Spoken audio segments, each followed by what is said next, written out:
बच्चों आज हम बात करेंगे रक्त अपोहन अर्थात डायलिसिस की।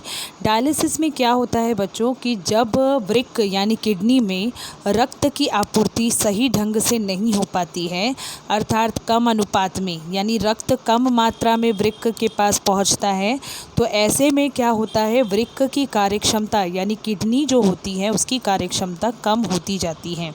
ठीक है, जिसकी वजह से क्या होता है वृक्क में या शरीर में विषैले पदार्थों का संचयन होना शुरू हो जाता है। क्यों ऐसा होता है? क्योंकि वृक्क का काम क्या है? रक्त में से विषैले पदार्थों को अलग करना।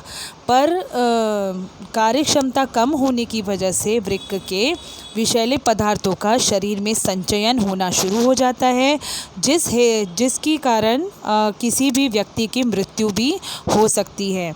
तो वृक्क का जब वृक्क पूरी तरह से कार्य करना बंद कर दे या कम मात्रा में कार्य करना बंद कर दे, तो ऐसे में निष्क्रिय होने पर हमें कृत्रिम उपकरण का सहारा लेना पड़ता है और रक्त में से जो भी विषैले पदार्थ हैं, जो नाइट्रोजन युक्त पदार्थ हैं, उनको अलग किया जाता है। किसकी सहायता से? कृत्रिम उपकरण की सहायता से।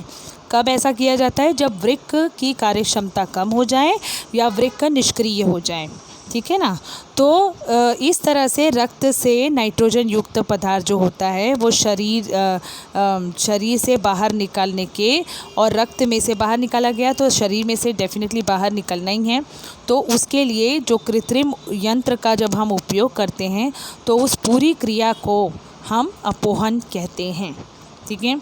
और ये जो प्रोसीजर होता है, इस प्रोसीजर में एक बार में ये जो कृत्रिम यंत्र होता है उसमें 500 मिलीलीटर रक्त भेजा जाता है, केवल 500 ml। 500 ml से अर्थ होता है बच्चों आधा लीटर। आधा लीटर खून जो होता है वो एक बार में ये उपकरण में भेजा जाता है और वही शुद्ध होकर वापस से रोगी के शरीर में भेज दिया जाता है।